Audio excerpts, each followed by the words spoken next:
Hello, fifth grade. So, we're going to continue talking about the tensions that are rising up between the colonists and Britain. So, we ended our last lesson with what Britain has under control now, and that the colonists can now extend up through the Appalachian Mountains, but they want to go over the Appalachian Mountains and be able to um, have more access to land. And due to the proclamation of 1763 with the natives, they have to be respectful of the fact that Britain told the natives they could have the land westward, but which is funny because it's originally their land.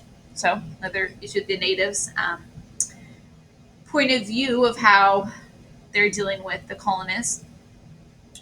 So now we're going to talk about the fact that there's more land Britain has to protect, and the colonists are upset with Britain now. They already have one thing to be upset about. So now we're going to go to the Quartering Act.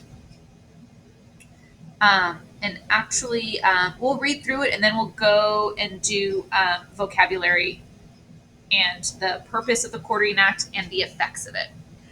The Quartering Act. The British government kept thousands of soldiers in North America after the French and Indian War. Great Britain wanted to protect its colonies and also keep them under closer control. Great Britain wanted the colonies to help pay for the protection provided by its troops. In 1765, British Parliament passed a new law called the Quartering Act. An act is a law.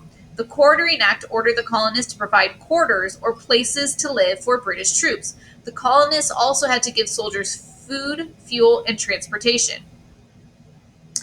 The Quartering Act angered the colonists, and they began to protest or object to this act. They did not want to pay for British troops in the colonies. Therefore, many individual colonists treated soldiers badly. So there's an issue of the British troops and angry colonists. All right, so let's go through and do some vocabulary and find our reasons. So our first vocab word, we have a lot of vocab for this lesson. We have an act, which is a law. A delegate is a person who represents others at a convention or congress. And remember that the colonists were already used to representatives because they had representatives in their small little colonial governments. Import is to bring into the country. A massacre is a murder of people who cannot defend themselves, usually murdering innocents. Parliament is the lawmaking body of the British government. So the king made overall rules, but Parliament also made laws and took information from the king, or the king would have final say. A protest is an action to show disapproval or an objection to something. To repeal means to undo a law. And taxation without representation was a phrase that was used by the colonists because they were being taxed without having representatives in British Parliament. I remember they were used to having representatives in their local individual colonies and town hall meetings, or like the House of Burgesses in Virginia.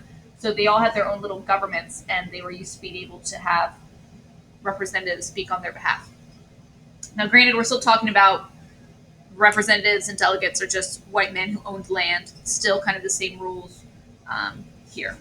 All right, so let's go through the Quartering Acts.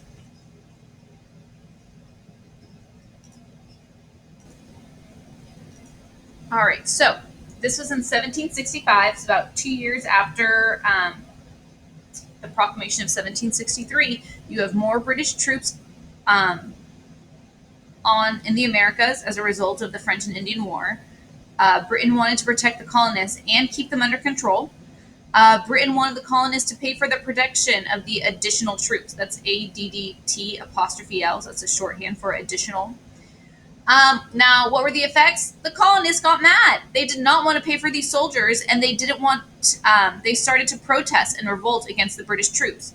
The colonists were ordered to provide food and transportation for the troops, meaning British troops would just come in being like, "I'm taking that bedroom," or "Oh, I'm taking your horse," or "Feed me." Right? It wasn't necessarily done with grace and dignity. Eventually, because they knew they were being treated badly, they kind of just forced their way into towns and cities. All right, next, the Stamped Act. After fighting the French and Indian War, Great Britain needed money to pay for its debts. In 1765, to raise money, Parliament passed a new tax law called the Stamp Act. The Stamp Act said that the colonists had to pay a tax on printed papers, newspapers, pamphlets, marriage licenses, and playing cards were taxed. When a colonist paid the tax, an official would mark the printed paper with a large stamp. The new tax angered the colonists for multiple reasons. They did not want to pay for the more money for things they used every day, and they also did not want to pay another tax to the British government. But they were mostly angry because they had no say with making the law. They said that the taxation without representation was unfair. Colonists showed their anger in many ways. Some colonists refused to buy the stamps, while others protested in the streets and town squares. And some tried to scare off the tax collectors. At times, groups of colonists even attacked the tax collectors and their homes. Groups from different colonies joined together and protested against the Stamp Act, and in some colonies, merchants agreed not to buy any British goods. Many women, such as the Daughters of Liberty in Rhode Island, refused to buy British cloth. They wove their own cloth instead. In October 1765, 9 colonists sent delegates to a special gathering in New York. This meeting became known as the Stamp Act Congress. The delegates thought that all British subjects had a right to vote on taxes through representatives. But the colonists had no representatives in Parliament, so the delegates said that it was unfair for Parliament to pass tax laws like the Stamp Act. To them, such laws were an example of taxation without representation. The colonists' angry protest surprised King George III in Parliament. However, British leaders knew that they could not force the colonists to obey the Stamp Act. In March 1766, Parliament repealed the law, but Parliament let the colonists know that it still believed it had the right to tax them. In 1767, Parliament again passed laws to raise money for the colonies. These laws, called the Townshend Acts, these taxed several goods that the colonists imported. These goods included lead, glass, paint, paper, and tea. In protest, the colonists again stopped buying British goods. There's some example of the protests. So lots of things happening here, right? There's a lot of things that grow and a lot of the reasons why they passed the Stamp Act. But if you remember, it all comes down to the dollar bill, right? They need money and they're going to take the money from somewhere. So let's do the reasons and the effects. There's lots here. All right, so in 1765, Britain needed money to raise for the French and Indian War. The colonists had to pay a tax on printed paper, or you just put printed goods. The paper would be stamped by an official to show that the tax was paid. The angered colonists because they had no representation in Parliament. They boycotted products that they had to be stamped, and they had protests in the streets. And then a year later, in 1766, Britain repealed the Stamp Act, but then a year later, in 1767, they passed the Townshend Act, which was now a tax on all British goods. So it doesn't make it any better. All right, now the Boston Massacre. Dun, dun, dun. In 1770, the colonists remained angry with the British troops after living in their towns and cities. They thought that the soldiers were rowdy and rude, and they were also upset when soldiers took jobs away from them. The British soldiers could work for low pay in their spare time. However, the soldiers weren't content either. They were far from their homes, and the colonists' anger made their jobs more difficult. As time went on, the relationship between the soldiers and the colonists worsened. Things were especially tense in the city of Boston. The colonists showed their hatred for the soldiers by making fun of their red coats.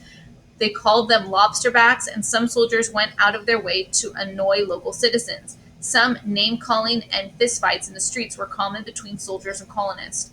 On the cold night of March 5th, 1770, violence erupted in Boston. A British soldier was standing guard at the Customs House, a building where the disputed taxes were collected from the colonists. A crowd began to gather, and people called the soldier offensive names. Some of them even began to throw stones and snowballs. Captain Thomas Preston and other soldiers hurried to the guard's defense. They loaded their muskets, type of gun. The crowds continued taunting the soldiers, and some of the colonists threw more snowballs and chunks of ice at them. No one is sure about what happened, but some people said that Captain Preston told his soldiers not to fire their guns at the colonists. However, one soldier thought that he heard the command fire. He shot into the crowd, and the crowd moved toward them. The other soldiers panicked and fired more shots. Within moments, 5 people lay dead or dying, and 6 more were wounded. The tragic event became known as the Boston Massacre. A silversmith named Paul Revere, remember that name, made an engraving or an image etched in metal of the massacre. The engraving shows British soldiers firing at a peaceful crowd, even though that was not what actually happened. Colonists shared news in letters or correspondences. The colonial governments had begun to set up informal committee of correspondences in the 1760s, and members of these groups let one another know what was going on in their regions. Samuel Adams was a leader of the protests against the British, and he made sure that the news of the massacre spread throughout the colonies. In 1772, Adams helped form a permanent committee of correspondences in Massachusetts. This group wanted to unite the colonists to protect against British actions. Now, here is an example of the drawing. Now, you have to keep in mind, they're sharing news to the different colonies, right, via horseback, right? It takes a couple days. So by the time, let's say if you are in, I don't know, Virginia, and you're hearing news from Massachusetts days later, you see this picture, right? You just see people standing there, and you see a row of soldiers getting the command fire, right? This is very typical of like how they would do like regular battles, right? They would line up in a row with the commander saying fire now, right? And they would fire their weapons, and then they would move back, and the next row of troops with their guns loaded would go, and they would kind of go back and forth. And that's kind of how fighting was back in during this revolutionary era. And so you see this, right? You see the blood, the gore. You see people just lying in the streets. None of them are holding weapons. They seem very defenseless. So if you were a colonist and you were already, let's say, having your items taken by a British soldier, or your horses were being taken, or you had to feed these soldiers, or they were constantly asking you for money and you're barely making ends meet, this is going to make you realize, like, oh my goodness, why is Britain doing this to us? We can't have Britain doing this to us.